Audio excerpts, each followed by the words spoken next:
నమస్తే అందరికీ. ఈరోజు మనం ఒక సరదాగా సృజనాత్మకంగా ఉండే ప్రాజెక్ట్ని చూస్తున్నాం. Tortoise shell art. ఇది ముఖ్యంగా 2వ తరగతి విద్యార్థుల కోసం రూపొందించబడిన ఒక చిన్న ప్రాజెక్ట్. బాలల చేతుల్లోకి వచ్చినప్పుడు వారు ఆహ్లాదంగా అనుభూతులతో దీన్ని తయారు చేస్తారు. మరి ఆలస్యం చేయకుండా మొదలెడదాం ఈ ప్రాజెక్ట్ తయారీ ప్రక్రియను. స్ట్రిప్స్ను మడవండి. ముందుగా మనం కలర్ స్ట్రిప్స్ను తీసుకొని వాటిపై ఉన్న మడతర గుర్తుల వెంట నెమ్మదిగా మడవాలి. ఇది టార్టాయిస్ షెల్ ఆకారం వచ్చేలా ప్రాథమిక ఆకారాన్ని ఇస్తుంది. పిల్లల చేతులు పనిచేయించేందుకు ఇది మంచి మొదటి దశ. గ్లూ వేసే విధానం ఇప్పుడు. మడత వేసిన స్ట్రిప్స్ పై గుర్తులు ఉన్న చోట గ్లూ వేయాలి. ఒక్కో స్ట్రిప్ చివరల్లో కొంచెం గ్లూ వేయడం వల్ల అది బాగా అతికిపోతుంది. పిల్లలకు సహాయంగా ఒక పెద్దవారి పర్యవేక్షణ అవసరం ఉంటుంది. స్ట్రిప్ను అతికించడం. ఇప్పుడు పసుపు స్ట్రిప్ను పసుపు డాట్ వద్ద అతికించాలి. ఒక చివరను పసుపు డాట్ పై అతికించిన తర్వాత దానికొన మరొక పక్కన ఉన్న అదే రంగు డాట్ పై మరొక చివరను అతికించాలి. ఇలా చేస్తే ఒక అంచు నుంచి మరో అంచు వరకు ఒక బోగీలా దోమరిలా షేప్ వస్తుంది. మిగతా స్ట్రిప్స్ అటాచ్ చేయడం. ఇప్పుడు అదే ప్రక్రియను మిగతా రంగుల స్ట్రిప్స్ కి కూడా వర్తించాలి.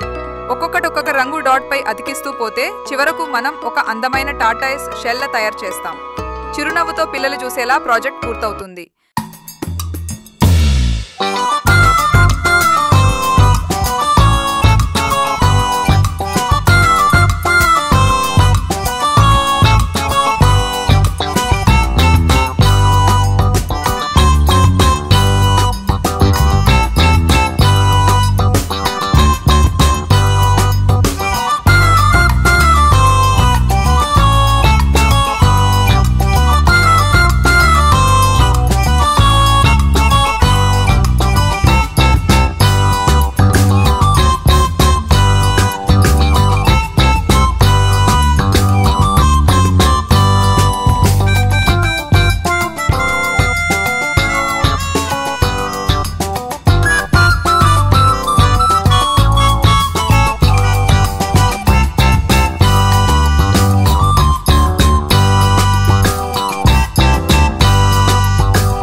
ప్రాజెక్ట్ పూర్తయ్యాక పిల్లలు తమ టార్టాయిస్ని రంగుల స్మైలీలతో క్రియేటివ్ డిజైన్లతో అలంకరించవచ్చు. ఇది పిల్లలలో శ్రద్ధ, ఘట్టన, శక్తి మరియు కళా అభిరుచి పెంపొందించేందుకు ఎంతో ఉపయోగపడుతుంది.